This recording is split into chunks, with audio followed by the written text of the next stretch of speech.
للہ والصلاة والسلام علی من لا نبی بعدہ اعوذ باللہ من الشیطان الرجیم بسم اللہ الرحمن الرحیم۔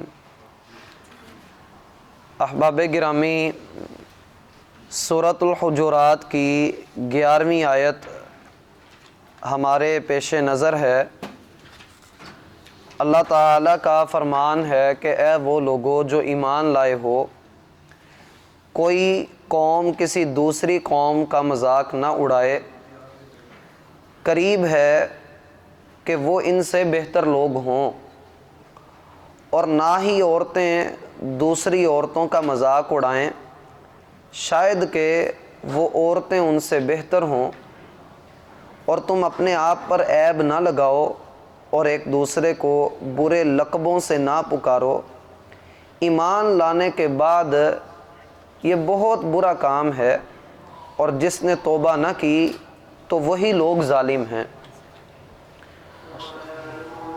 ہم اس آیت کے پہلے حصے پر گفتگو کرتے ہوئے یہ بات پڑھ چکے کہ آدمی کے برا ہونے کے لیے یہ بات کافی ہے کہ وہ اپنے کسی بھی مسلمان بھائی کو حقیر سمجھے، اس کو ہلکا لے لے، اور یہ معیار طے کر لے کہ شاید کسی کا صاف ستھرا لباس، کسی کا اعلیٰ لباس، کسی کا اچھا جوتا، اور کسی کے پاس روپیہ پیسہ، کسی کی بھری ہوئی جیبیں، یہی حق کا معیار ہے اور یہی مجھے پسند ہے، اور وہ معاشرے کے غریب، نادار اور کمزور افراد کو، مساکین کو کچھ نہ سمجھے بلکہ حقیر سمجھنا شروع کر دے، تو ایسے بندے کے دل کے اندر تکبر اپنی جگہ بناتا ہے۔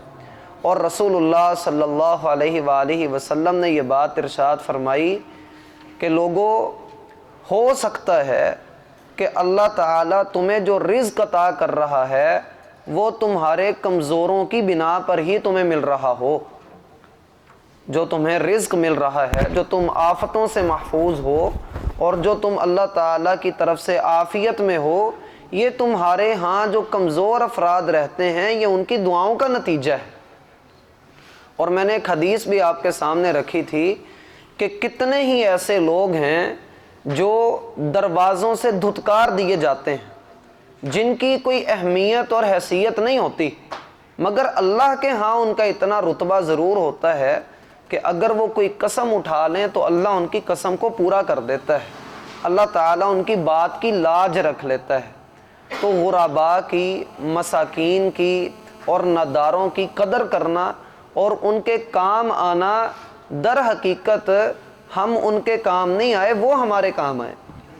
در حقیقت اللہ تعالیٰ نے ہم سے اپنے دین کا کام لیا ہے۔ اگر اللہ ہمیں نہ مقرر کرتا، اللہ ہمیں نہ منتخب کرتا، تو اللہ کسی اور سے یہ کام لے لیتا۔ تو یہ اللہ کا ہم پر فضل ہے کہ وہ ہم سے اپنے دین کا کام لے لیتا ہے اور کسی کی مدد کروا دیتا ہے۔ پھر ہم نے پڑھا کہ اپنے آپ پر عیب نہ لگاؤ، اور اس ضمن میں میں نے یہ بات آپ کے سامنے رکھی، کسی کی عیب جوئی میں جانا، کسی کو تانا مارنا، کسی کی شکل کو برا بھلا کہنا، اور کسی کو جغت لگانا اور ایسا کہنا کہ گویا کہ اسی کا قصور ہے اور اس کو تماشا بنا دینا، یہ معاملہ بھی اللہ تعالیٰ کے ہاں حرام ہے۔ اور ہم نے حدیث بار بار پڑھی کہ لوگوں کے ہاں بدترین سود یہ ہے کہ بندہ اپنے بھائی کی عزت سے کھیلے۔ اگر کسی کی عیب جوئی اللہ تعالیٰ نے منع کی ہے تو یہاں ایک سوال پیدا ہوتا ہے کہ پھر ہم ایک دوسرے کی اصلاح کیسے کریں؟ کیونکہ اصلاح تبھی ممکن ہے جب ہم دوسرے کو اس کے عیب پر متنبہ کریں گے، اور اگر ہم اسے عیب پر متنبہ کرتے ہیں، اس کی کمی کوتاہی پر اس کو سمجھاتے ہیں، تو قرآن منع کرتا ہے کہ عیب جوئی نہ کرو۔ تو بھائی دو چیزیں، پہلی چیز یہ ہے کہ ایک ہے تنقید برائے تنقید، کسی پر تنقید کرنی ہے، کسی پر تانا مارنا ہے، کسی میں عیب تلاش کرنا ہے، تو اس کو ذلیل کرنے کے لیے، اس کو لوگوں میں تماشا بنانے کے لیے، اس کو ذلیل اور مذمت کرنے کے لیے بندہ اس کے اندر عیب نکالے۔ اور ایک ہوتا ہے تنقید برائے اصلاح، کسی کی اصلاح کے لیے بندہ اس کو سمجھائے اور اس کو بتلائے اور اس کو اصلاح کی غرض سے سائیڈ پر لے جا کر اللہ کی رضا کی خاطر بتائے. جیسے نبی صلی اللہ علیہ وآلہ وسلم کی جامع حدیث ہے. بھائی دھیان ادھر رکھیں، دھیان ادھر رکھیں. المؤمن مرأۃ المؤمن، مومن مومن کا آئینہ ہے. نبی صلی اللہ علیہ وآلہ وسلم نے فرمایا کہ مومن مومن کا آئینہ ہے، اور آئینے کے اندر یہ خاصیت پائی جاتی ہے کہ آئینہ غیبت نہیں کرتا. آپ آئینے کے اندر دیکھتے ہیں وہ ایک تو غیبت بھی نہیں کرتا، دوسرا پورے اخلاص کے ساتھ آپ کے اندر جو کمی ہوتی ہے وہ آپ کو بتا دیتا، اور آپ اس کے سامنے کھڑے ہو کر سج جائیں، صبر جائیں، اپنا بناؤ سنگھار کر لیں، اپنا عیب دور کر لیں، آپ وہاں سے چلے جائیں، وہ زندگی بھر آپ کا عیب کسی کو نہیں بتائے گا، وہ بولے گا نہیں. اسی طرح نبی علیہ السلام نے مومن کو آئینے کے ساتھ تشبیہ دی. آپ میرا آئینہ ہے، میں آپ کا آئینہ ہوں. ہر مسلمان دوسرے مسلمان کا آئینہ ہے. اگر آپ میری کسی غلطی پر متنبہ ہوتے ہیں، آپ کو میری کسی غلطی کی، کسی ایسی بات کی خبر ملتی ہے جو ناپسندیدہ ہے، تو آپ پر لازم ہے کہ آپ مجھ سے خیر خواہی کرتے ہوئے میری اصلاح کریں. اور اگر مجھے آپ کے اندر کوئی ایسا معاملہ نظر آئے تو میں آپ کی اصلاح کروں.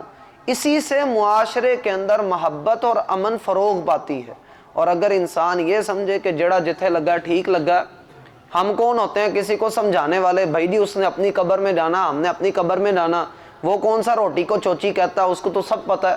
تو بھائی ہمارا کام ہے لوگوں کو سمجھانا، منوانا ہمارے اوپر فرض نہیں ہے، ہم پر منوانا فرض نہیں ہے. اور اگر آپ کا دل سلامت ہے، آپ کے دل کے اندر سلامتی ہے، آپ اگلے کے ساتھ حقیقتاً خیر خواہ ہیں، تو پھر کوئی آپ کا کچھ نہیں بگاڑ سکتا، کیونکہ اللہ آپ کا حامی و ناصر ہے. اور مومن مومن کا آئینہ ہے، وہ اپنے مومن بھائی کی اصلاح کرتا ہے اور اس کو کہیں پر بے یار و مددگار نہیں چھوڑتا. ایک حدیث میں ہے، صحیح مسلم کے اندر وہ حدیث موجود ہے، نبی صلی اللہ علیہ وآلہ وسلم نے فرمایا انصر اخاک ظالما او مظلوما، اپنے بھائی کی مدد کرو، خواہ تمہارا بھائی ظالم ہو خواہ وہ مظلوم ہو. لوگوں نے کہا اے اللہ کے رسول صلی اللہ علیہ وآلہ وسلم، مظلوم کی مدد کرنا تو سمجھ میں آتا ہے کہ مظلوم کی ہم مدد کریں، اس کو ظلم سے بچائیں. اے اللہ کے رسول ظالم کی مدد کرنا، یہ بات اس میں تو اشکال پڑ جاتا ہے، اس میں تو بندے کے لیے بات واضح نہیں ہے، تو آپ اس کی وضاحت کر دیجئے. تو آپ صلی اللہ علیہ وآلہ وسلم نے فرمایا اس کو اس کے ظلم سے روکنا ہی اس وقت میں اس کی مدد ہے، ظالم کو ظلم سے روکنا اس کی مدد ہے. ایک آدمی نے نبی علیہ السلام سے عرض کی سب سے اچھا کام کون سا ہے، سب سے افضل کام کون سا ہے؟ یہ بھی حدیث صحیح بخاری اور مسلم کے اندر ہے. تو آپ صلی اللہ علیہ وآلہ وسلم نے فرمایا کہ ہو سکے تو کسی کی مدد کرو، اگر نہیں کر سکتے تو پھر اپنے شر سے لوگوں کو بچاؤ، یہ بھی بہت بڑی نیکی ہے. اگر انسان یہ سمجھتا ہے کہ میں کسی کو دعا نہیں دے سکتا تو بد دعا بھی نہ دے، اگر انسان کسی کو خیر نہیں پہنچا سکتا تو اس کو شر بھی نہ پہنچائے. تو یہ بات کہ آپس میں ایک دوسرے پر عیب نہ لگاؤ، اس کا وہ معاملہ نہیں ہے کہ اگر آپ اصلاح کر رہے ہیں تو آپ اس آیت کے زمرے میں آ جائیں گے، بلکہ یہ ان لوگوں کے اوپر وعید ہے جو لوگ لوگوں کو، دوسروں کو تنقیص کا اور تضحیک کا نشانہ بناتے ہیں. اور اللہ تعالیٰ نے ایسے لوگوں کی سنگت چھوڑنے کا حکم دیا ہے جو دوسروں کا مذاق اڑاتے ہیں، بالخصوص جو لوگ دینداروں کا مذاق اڑائیں، ایسی مجلس میں بیٹھنے سے اللہ تعالیٰ نے منع کیا ہے. ایسی مجلسوں میں بیٹھنے سے اللہ تعالیٰ نے منع کیا ہے. 7ویں سپارے کے اندر بڑی تفصیل کے ساتھ یہ موضوع موجود ہے. تو بتلانے کا مقصد یہ ہے کہ وَلَا تَلْمِزُوا أَنفُسَكُمْ، آپس میں ایک دوسرے پر عیب نہ لگاؤ. پھر کہا وَلَا تَنَابَزُوا بِالْأَلْقَابِ، اور آپس میں ایک دوسرے کو برے لقبوں سے نہ پکارو. ایسے نام مت لو، الٹے نام نہ رکھو کہ جو اگلے کو چڑھانے کے لیے رکھے گئے ہوں. اب سوال پیدا ہوتا ہے بندہ چڑھتا کیوں ہے؟ ایک بندہ ہے، اس کو لوگ چھیڑتے ہیں، بندہ چھیڑے ہی نہ، وہ نہ چھیڑے تو لوگ اس کو نہ چھیڑیں۔ اللہ تعالیٰ کو بھی یہ بات پتہ ہے کہ اگر کوئی چھیڑے نہ تو کوئی اس کو چھیڑے بھی نہ، لیکن حقیقت یہ ہے کہ ہم سب انسان ہیں اور ہم معاملات سے، بعض کاموں سے اکتا جاتے ہیں۔ کہا جاتا ہے کہ ایک جگہ پر ایک درس ہو رہا تھا اور درس کے دوران میں شیخ نے یہ بات کہہ دی کہ آپس میں ایک دوسرے کے الٹے نام لینا معاشرے کے اندر فساد کا سبب بنتا ہے۔ تو دو آدمی وہاں پر درس سننے کے لیے آئے ہوئے تھے، ایک نے دوسرے سے کہا کہ بھلا یہ بھی ممکن ہے کہ کوئی کسی کا برا نام لے اور وہ چڑ جائے؟ میں تو نہیں چڑھوں گا، اگلا چڑھے نہ تو کوئی چڑھائے گا بھی نہیں اس کو۔ تو پہلے آدمی نے کہا کہ چلو ٹھیک ہے، کوئی مسئلہ نہیں، تمہارا اپنا ایک انداز ہے۔ تھوڑی دیر کے بعد اس پہلے آدمی نے دوسرے آدمی سے کہا تمہارے پاس شلجم کا اچار ہے؟ تو دوسرا آدمی کہنے لگا نہیں میرے پاس تو نہیں ہے۔ ایک تھانے دار تھا، دوسرا ٹھیکے دار تھا۔ تھانے دار نے کہا تمہارے پاس شلجم کا اچار ہے؟ اس نے کہا، ٹھیکے دار کہنے لگا نہیں ہے۔ اس نے کہا اچھا چلو ٹھیک۔ کچھ وقت گزرا تو اس نے پھر کہا 5 منٹ بعد آپ کے پاس شلجم کا اچار ہے؟ ٹھیکے دار کہنے لگا نہیں میرے پاس نہیں ہے۔ پھر 10 منٹ گزرے، پھر اس نے پوچھ لیا آپ کے پاس یہ اچار موجود ہے؟ اس نے کہا بھائی تجھے بتایا تو ہے کہ نہیں ہے۔ اب وہ 10 منٹ بعد اس کو یہ بات پوچھ رہا ہے اور وہ آگے سے مسلسل ہائپر ہوتا چلا جا رہا ہے، حتیٰ کہ اس ٹھیکے دار نے جوتا اٹھایا اور اس کے سر پر مارا کہ تو مجھے بار بار تنگ کر رہا ہے۔ تھانے دار نے اٹھ کر دوڑ لگا دی اور قدم قدم پر رک کر اس کو پوچھتا ہاں بھئی شلجم کا اچار تیرے پاس ہے؟ اور وہ اس سے چڑھتا۔ اب پوری مارکیٹ میں بھی مشہور ہو گیا کہ یہ جو ٹھیکے دار ہے یہ شلجم کے اچار سے چڑھتا ہے۔ اگلے دن وہ بازار آیا تو لوگوں نے اس کو جو ہے وہ تضحیک کا نشانہ بنایا۔ نتیجہ یہ نکلا اس بیچارے کو شہر چھوڑ کر جانا پڑا۔ تو کہنے کا مقصد یہ ہے کہ اللہ تعالیٰ کے کسی بھی حکم کے اندر جو ہے وہ برکت سے خالی نہیں ہے، اللہ کا کوئی بھی حکم خیر سے خالی نہیں ہے۔ تو اللہ تعالیٰ نے یہ جو کہا کہ وَلَا تَنَابَزُوا بِالْأَلْقَابِ، ایک دوسرے کو برے لقبوں سے نہ پکارو۔ نبی صلی اللہ علیہ وآلہ وسلم جب مدینہ تشریف لائے تو آپ نے دیکھا کہ ایک آدمی کے 2 3 نام ہیں، تو اب سمجھ نہیں آتی تھی کہ کس کو کس نام سے پکاریں۔ تو کبھی آپ نے ایک ہی آدمی کا کوئی دوسرا نام لے دینا، کسی کا کوئی نام لیا جانا۔ تو کچھ لوگوں نے نبی علیہ السلام سے کہا اللہ کے رسول یہ نام اس کا نہ لیں، یہ اس سے چڑھتا ہے، یہ اس نام سے چڑھتا ہے۔ اب نبی علیہ السلام کو تو اس معاملے کا علم نہیں تھا کہ لوگوں کو چڑھانے کے لیے ان کے الٹے نام رکھے ہوئے ہیں۔ تو آپ صلی اللہ علیہ وآلہ وسلم پر پھر اللہ نے یہ آیات اتاری۔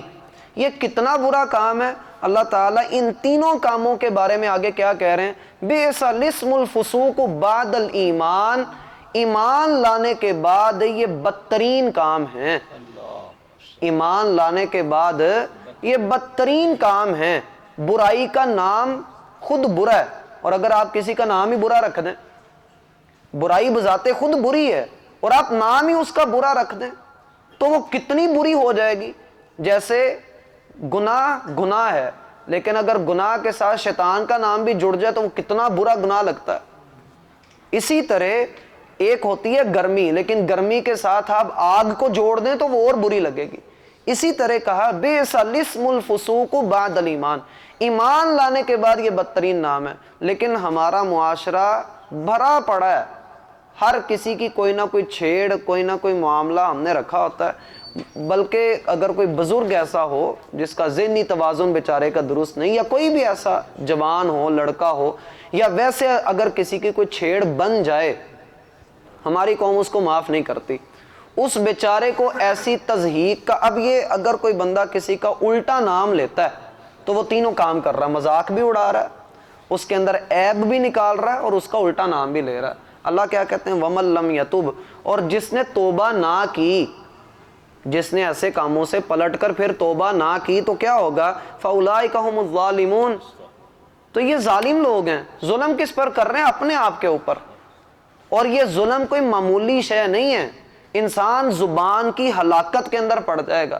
اور زبان ایک ایسی چیز ہے کہ نبی علیہ السلام نے فرمایا کل قیامت کے دن لوگوں کی بڑی بڑی جماعتیں اوندھے منہ جہنم کے اندر صرف زبان کی وجہ سے گرائی جائیں گی۔ تو کسی کو برے نام سے ملقب کر دینا، اس کا برا نام لینا اور لوگوں میں اس کو مشہور کر دینا، ایویں اگلے کی تضحیق کرنے کے لیے کسی کو لولا کہنا، کسی کو لنگڑا کہنا، کسی کی کوئی چھیڑ ڈال دینا، تو یہ معاملات اللہ تعالیٰ کے ہاں درست نہیں ہیں۔ بات سمجھ رہے ہیں بھائی؟ ہاں اگر کسی کا ایسا نام آپ لیتے ہیں جو اس کو خوش کرتا ہے، جیسے ابو بکر رضی اللہ عنہ کا لقب کیا ہے؟ صدیق۔ عمر رضی اللہ عنہ کا لقب کیا ہے؟ فاروق۔ عثمان رضی اللہ عنہ کا لقب کیا ہے؟ ذو النورین یا غنی۔ سیدنا علی کا لقب ہے حیدر۔ تو یہ لقب جو اچھے لقب ہیں، ان سے اگر کوئی خوش ہوتا ہے تو آپ وہ لے سکتے ہیں۔ جیسے انسان اپنے بیٹے کو کہتا ہے یہ میرے جگر کا ٹکڑا ہے، یا انسان جو ہے وہ اپنی بیٹی کو کہتا ہے یہ میری گڑیا ہے، تو یہ اچھا لقب ہے، اس کے اندر انسان کو اللہ تعالیٰ نے منع نہیں کیا۔ جیسے سیدنا ابو ہریرہ رضی اللہ عنہ، نبی علیہ الصلوۃ والسلام نے ان کو بلی کے ساتھ کھیلتے ہوئے دیکھا تو ان کو کہا یا ابا ہر، اور بلی والے ادھر آؤ، تو ان کو اتنا پسند آیا انہوں نے اپنی کنیت ہی ابو ہریرہ رکھ لی۔ اور سیدنا حسن رضی اللہ عنہ، سیدنا علی رضی اللہ عنہ، ان کی کنیت تھی ابو الحسن۔ ان کی کنیت کیا تھی؟ ابو الحسن، حسن کا باپ۔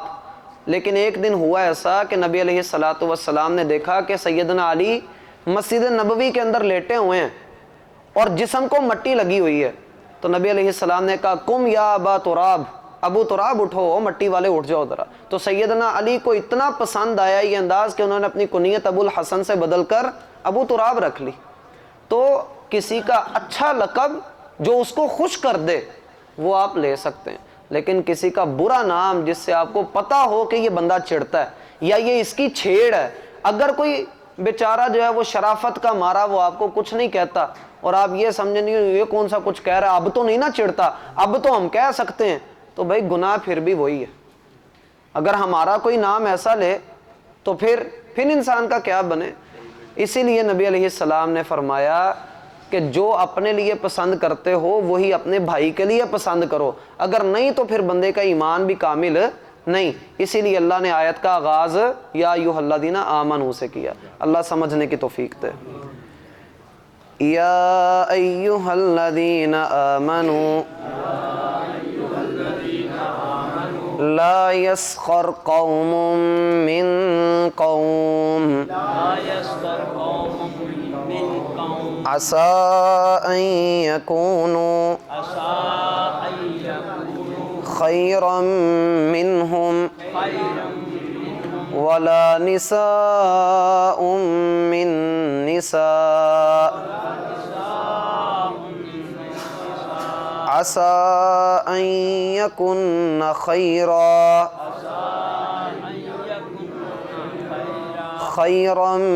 منهن ولا تلمزوا أنفسكم ولا تنابزوا بالألقاب بئس الاسم الفسوق۔ یہ بھائی بئس آگے لام سین زیر لس ہے، بئس الاسم نہیں پڑھنا، اس کو حمزہ کے نیچے زیر نہیں ہے، لام کے نیچے زیر ہے۔ بئس لس، بئس لس ایسے لفظ ہے، بئس علیحدہ ہے، آگے لفظ ہے لسم الفسوق۔ سمجھ رہے ہیں بات کو؟ بئس الاسم الفسوق بعد الایمان ومن لم يتب فأولئك هم الظالمون۔ سبحانک اللہم وبحمدک اشہد ان لا الہ الا انت استغفرک واتوب الیک۔